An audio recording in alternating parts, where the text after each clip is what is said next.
പരിഭവിക്കാതെ സ്വാമികളെ, ഈ പാലങ്ങോട്ട് കുടിക്ക്. നിവർത്തിയേട് കൊണ്ടല്ലേ എനിക്ക് ഇങ്ങനെയൊക്കെ ചെയ്യേണ്ടി വരുന്നത്. എല്ലാറ്റിനും എന്നെങ്കിലും ഒരു പരിഹാരം ഉണ്ടാവും. താൻ വിഷമിക്കണ്ട.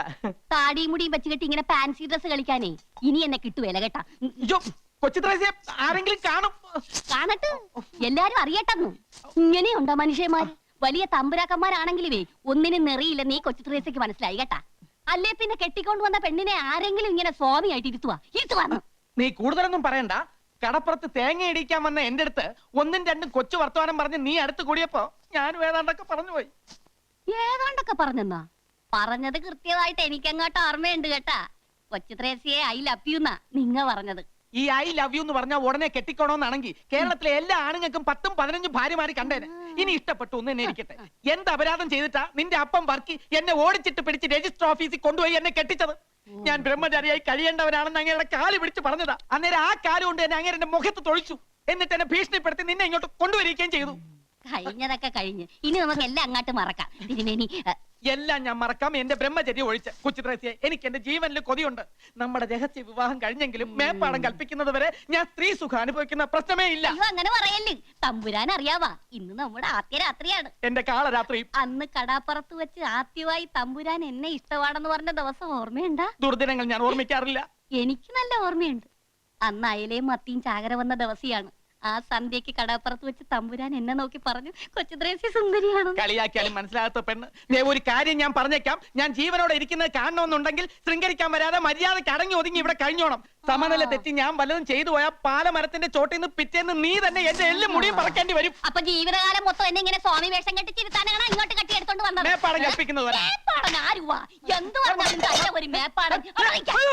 ഞാൻ ഇങ്ങോട്ട് വന്നിട്ട് നേരം കുറെ ആയേ ത്രേസ്യ. ഇനി അങ്ങോട്ട് പോട്ടെ. അങ്ങനെ ഇപ്പൊ പോവേണ്ട കേട്ടാ. കുറച്ച് നേരം കൂടി ഇരുന്നിട്ട് പോയാ മതി. അയ്യോ, ഞാൻ ഇവിടെ ഇരുന്നിട്ട് ഒരു പ്രയോജനവും ഇല്ല. മേപ്പാടൻ മേപ്പാടൻ എന്ത് പറഞ്ഞാലും നിങ്ങളുടെ ഒരു മേപ്പാടൻ അയാളെ എന്റെ കയ്യിലോട്ടൊന്ന് കിട്ടട്ടും. അയ്യാക്കട ഒരു ദുർഗന്ധവാദം. ആരാണ്ടും വരുന്നു. അങ്ങ് അകാലം അല്ല ത്രികാലജ്ഞാനിയല്ലേ സ്വാമി? ശരണം ശരണം പൊന്നയ്യപ്പ. സ്വാമി അല്ലാതെ ശരണമില്ല. സ്വാമി ശരണം. രക്ഷിക്കണം. എന്റെ ഉണ്ണി ഈ കുടുംബത്തിന്റെ അന്തകനായി മാറാൻ പോണു. അവന് വിവാഹം കഴിക്കണമെന്ന് ഏതോ ഒരു പെണ്ണുമായി അവന് പ്രേമമാണെന്ന്. ഈ കുടുംബത്തിലെ പുരുഷന്മാർക്ക് ഈ ജന്മത്ത് സ്ത്രീ സുഖം പാടില്ലെന്ന് അറിയാലോ. എന്റെ മോന്റെ മനസ്സ് മാറ്റാൻ എന്തെങ്കിലും ഉപദേശിക്കണം. ഒന്നും മനസ്സിലാവുന്നില്ല. മനസ്സ് മാറ്റിത്തരാൻ ശ്രമിക്കാമെന്ന് അദ്ദേഹം പറയുകയായിരുന്നു. മാത്രമല്ല, ഈ കോലോത്തെ ആണുങ്ങൾക്ക് വിവാഹം കഴിക്കാൻ കഴിയുന്ന തരത്തിൽ ഒരു വിശേഷാൽ പൂജ നടത്തി തരാനും അദ്ദേഹത്തിന് ഉദ്ദേശമുണ്ട്. എന്ത് പൂജ നടത്തിയാലും അത് ശരിയാവില്ല സ്വാമി. കർമ്മികളിൽ വെച്ച് കർമ്മിയായ മേപ്പാടിന് പോലും ഈ കുടുംബത്തെ ബാധിച്ചിരിക്കുന്ന ദുരാത്മാവിനെ പേടിയാ. അത്രയ്ക്ക് ഭയങ്കര അവള്. അതിനേക്കാൾ ഭയങ്കര എന്റെ കുട്ടിയെ മയക്കി വശത്താക്കി അവൾ. ഇവിടത്തെ കുട്ടികളെ വശത്താക്കി കുടുംബം നശിപ്പിക്കാൻ വരുന്നവളെ ഈ ഭൂമിയിൽ ഞാൻ വെച്ചേക്കില്ല. മുത്തശ്ശി, ഉണ്ണിയേട്ടന്റെ ബൈക്ക് ആക്സിഡന്റ് ആയി. ഏട്ടനെ ഹോസ്പിറ്റലിൽ അഡ്മിറ്റ് ചെയ്യിക്കണമെന്ന് ഫോൺ വന്നു. എന്റെ ഉണ്ണി കേട്ടോ സ്വാമി, മനസ്സിലായിരുന്നത് തോന്നിയതേ ഉള്ളൂ. അപ്പൊ തന്നെ അപകടം വന്നു. എന്റെ ഈശ്വര, എന്റെ ഉണ്ണിക്കൊന്നും വരുത്തരുതേ. എന്റെ ഉണ്ണി ഈശോയെ, ഇത് എന്നാ പരീക്ഷ?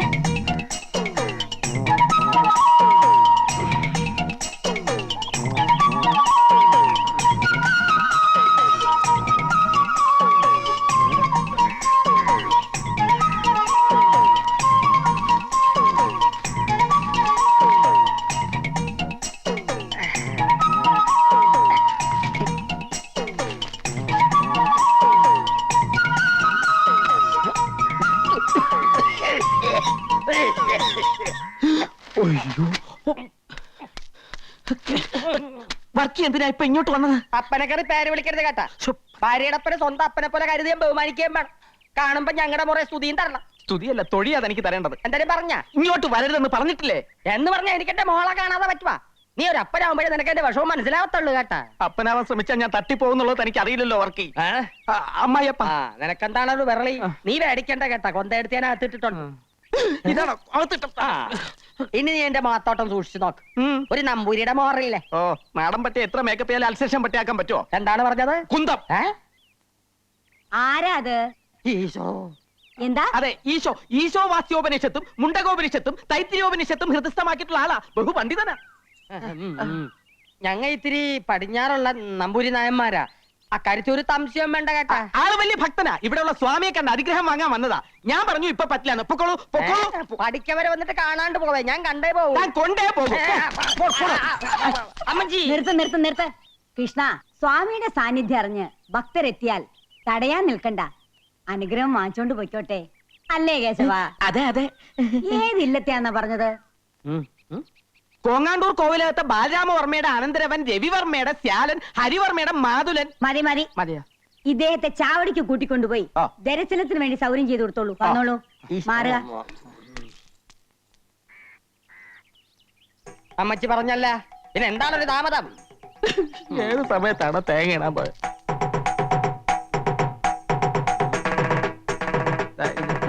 ഇതേത് യുദാസാണ്?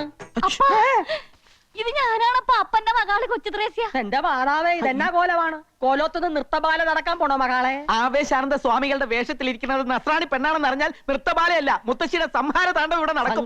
താണ്ടോ? അതെന്താണ്? ഉണ്ട. ഉണ്ടയാ? അയ്യോ, അപ്പനും മോളൊന്ന് ശബ്ദം കുറച്ച് സംസാരിക്കാൻ. പെണ്ണായി പറന്നിട്ടും സ്വാമികളായി ജീവിക്കാനാണപ്പാ എന്റെ വിധി.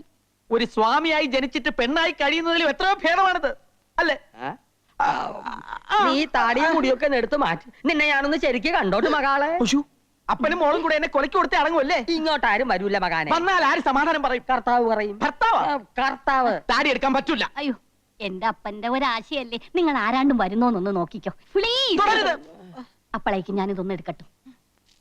മകളെ ഇങ്ങോട്ട് പോന്നെ, പിന്നെ ഈ അപ്പന് ഒരു മനസമാധാനവും ഇല്ല. ഈ വർക്കിക്ക് ആണും പെണ്ണുമായിട്ട് ആകെ കൂടെ ഉള്ള സമ്പാദ്യമാണ് ഈ നിക്കണത്. അപ്പൻ എന്തിനാണ് ഇങ്ങനെ വ്യാകുലപ്പെടണത്?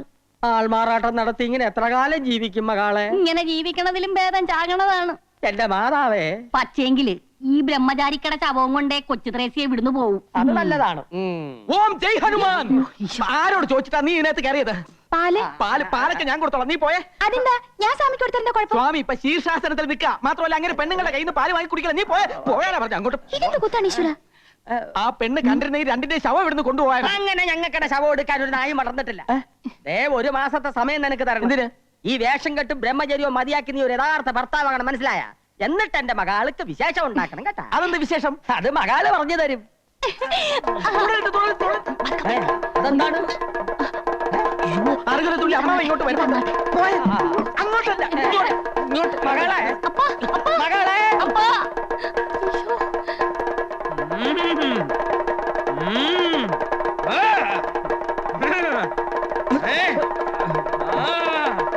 താളമേളങ്ങളൊക്കെ നിലയ്ക്കട്ടെ. ഒന്നും നാം അറിയില്ല എന്ന് കരുതിയോ? എവിടെയാ മഹാമുനി? ഇറങ്ങി വരൂ. എല്ലാം നാം ഓർഞ്ഞിരിക്കണു. എന്താ മുത്തശ്ശി ഇത്? കാവില് തൊഴുതോണ്ട് നിൽക്കുകയായിരുന്നു.